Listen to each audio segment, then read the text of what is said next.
Welcome बच्चों। इस session में हम सभी देखते हैं क्या कि ग्रेविटेशनल फील्ड क्या है और ग्रेविटेशनल फील्ड इंटेंसिटी क्या है। ठीक है, सबसे पहले तो क्या, सबसे पहली बात हम करते हैं फील्ड। फील्ड का मतलब कि ऐसा एरिया किसी के सराउंडिंग में जो जिसमें कि वो पर्सन या वो ऑब्जेक्ट इन्फ्लुएंस कर सके दूसरों को। ठीक है, तो इसी तरह से क्या है, ग्रेविटेशनल फील्ड की बात क्या कही जाएगी। It is the space around any or ये around Earth in which any other object experiences force of attraction. Is that clear? क्या है? It is the space around Earth in which any other object is attracted towards it. Attracted towards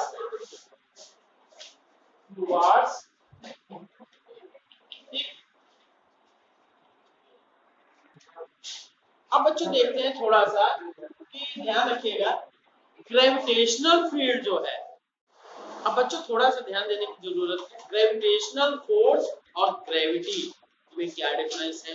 gravitational force जो होता है किसी भी दो objects के बीच में, ठीक है, और जबकि ग्रेविटी की बात जहां आती है, gravity means it is specific to the earth. Earth के कारण से जो ग्रेविटेशनल फोर्स लगाया जा रहा है दैट इज कॉल्ड ग्रेविटी। ये ग्रेविटेशनल फील्ड इंटेंसिटी क्या चीज है। एक तो यहाँ पे क्या है कि it is the force experience, gravitational force experience by a unit mass at any point. ठीक, ये definition पहले, gravity is the gravitational force experienced by a unit mass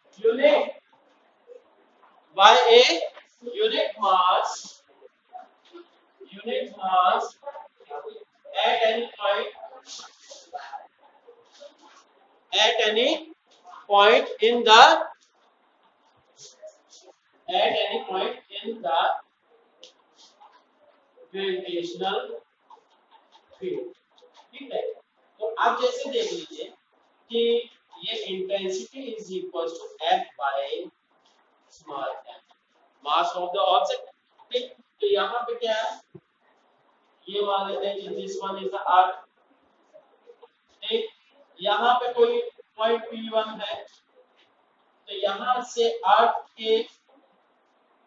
centre के बीच डिस्टेंस ये r हो गए। तब यहाँ पे क्या कि F will be equal to here for point P1 के लिए F की वैल्यू क्या हो जाएगी, P1 के लिए F will be equal to Gm1 mm by m. Small m is the mass of this object and capital M is the mass of Earth and this square। अब क्या हो गया, so intensity will be equal to Gm by r square। Gm by r square हो गया। फिर इसके बाद क्या है, अगर हम कहें कि अगर अर्थ के सरफेस पे होगा तब क्या होगा जी, एट अर्थ के सरफेस पे that will be equal to r will be equal to capital R, so you can say I will be equal to, ये r के स्थान पे क्या हो गया, ये r के स्थान पे ये Gm by r। ठीक है, हाँ एक चीज और कि अर्थ के सरफेस पे किसी बॉडी का वेट क्या होता है, वेट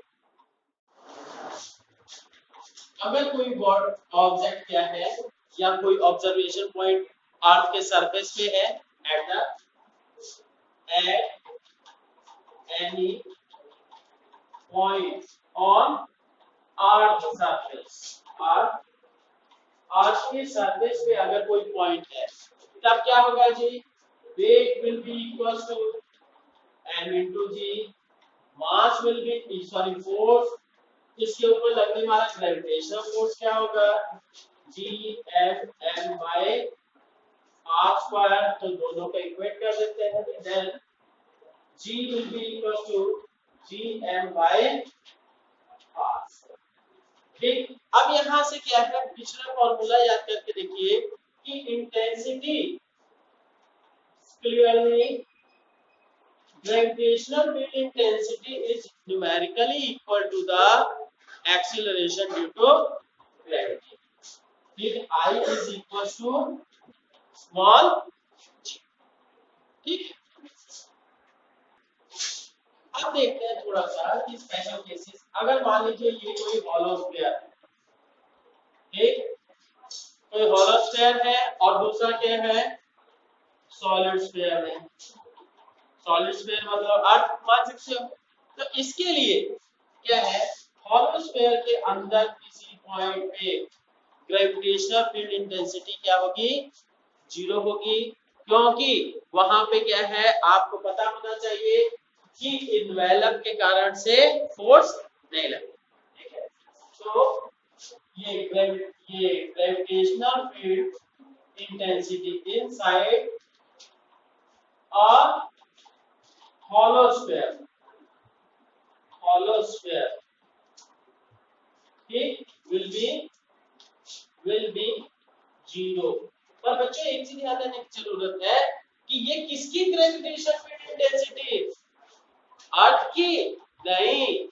ये माना गया कि अगर अर्थ जो है वो हॉलो स्फीयर की तरह से, इज दैट क्लियर, अर्थ अगर हॉलो स्फीयर की तरह से तब, ठीक है, ये नहीं कि अर्थ के सरफेस पे हम खड़े हैं, उसके अंदर क्या है, एक यहाँ हमारे पास एक स्फेरिकल बॉल है, एक हॉलो स्फेरिकल बॉल, उसके अंदर क्या होगा कि ग्रेविटेशनल फील्ड इंटेंसिटी, अर्थ की ग्रेविटेशनल फील्ड इंटेंसिटी जीरो नहीं होगी, उसके अंदर उस गोले के कारण से जो होगी ग्रेविटेशन, वो ग्रेविटेशनल फील्ड इंटेंसिटी जीरो होगी। ठीक, अब इसके लिए जैसे देखते हैं कि ग्राफ अगर बनाया जाए तो इंटेंसिटी और ये क्या है, आर की बात कर लेते हैं, डिस्टेंस की बात करते हैं, ठीक, तो यहां से क्या हो गया, ये इसके सरफेस तक r equal to capital R, मतलब इसके सेंटर से अगर बढ़ेंगे तब तक तो क्या है, ग्रेविटेशन फील्ड इंटेंसिटी जीरो होगी, उसके बाद जैसे भी पीक तक पहुंचे, मतलब इसके सरफेस पे पहुंचेंगे तो क्या होगा, मैक्सिमम हो जाएगी, क्योंकि सरफेस पे ही एक्सीलरेशन ड्यू टू ग्रेविटी क्या है, जीरो होती है, फिर इसके बाद फिर से उसके बाद क्या है, I equal to gm by r square, इस बेसिस